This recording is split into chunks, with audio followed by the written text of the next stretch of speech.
There have been a lot of questions about white spots on the nails, and there's been some speculation that it's dehydration, but after a lot of conversation with Doug Schoon, I'm coming to understand that it's actually damage. This person has been to a salon that decided it would be a great idea to pull off the peeling areas of the nail with nippers.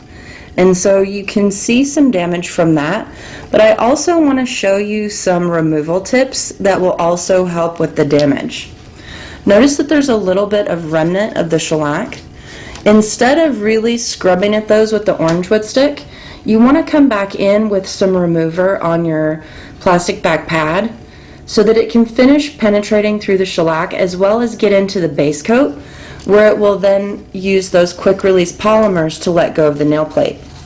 You can come back over the nail, but really make sure you're not putting any pressure on the orange wood stick, that it's literally sliding across, because if you use any pressure on that orange wood stick, what you're going to find is that you will actually pry up a little bit of nail plate when you pry up the shellac. So it's really important to come back in with that plastic back pad and help the remover penetrate through to the base coat. I like to make sure and hold it in place to allow penetration, and then do a little bit of scrubbing so it will pull that up. And you can come back in and try flaking with the orange wood stick. If you find that you're having a lot of remnants like this, it can lead towards a couple of things. Make sure that you're saturating your wraps well enough with remover. Make sure that you're applying the shellac base coat thin. Also, make sure that you're tightening the wraps. Maybe if you're using cotton and foil, make sure your clients are sitting very still and not bumping them loose. If you're using the C&D remover wraps, make sure that they're wrapped very tightly. Notice how this one goes quite a ways around the finger and is really snug. This one kind of has that little hat look going on, so it's not quite as tight as it should be. So this one may have some issues in the corner when it goes to be removal time. You want to make sure you're completely removing everything with the remover and not scrubbing at it with the stick. On this one, I'll show you a trick to make sure that you're not being aggressive with the orange wood stick.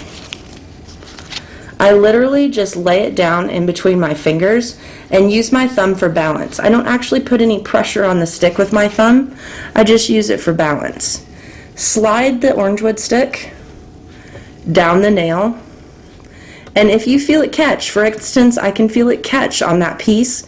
If you feel it catch, let it slide across that piece. Don't dig in and pry it up.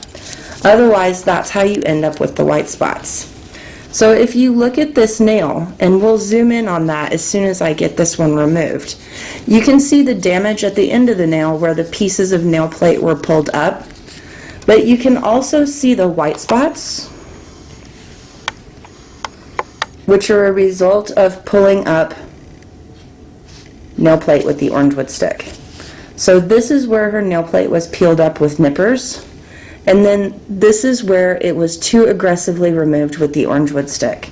So this is not dehydration, this is damage. Make sure that when you're working with your clients and removing the shellac, that you're not causing unintentional damage. In talking with Doug Schoon, I realized that initially when I was performing the shellac services, I was guilty of using too much pressure on the orange wood stick. And generally, it's just lack of patience.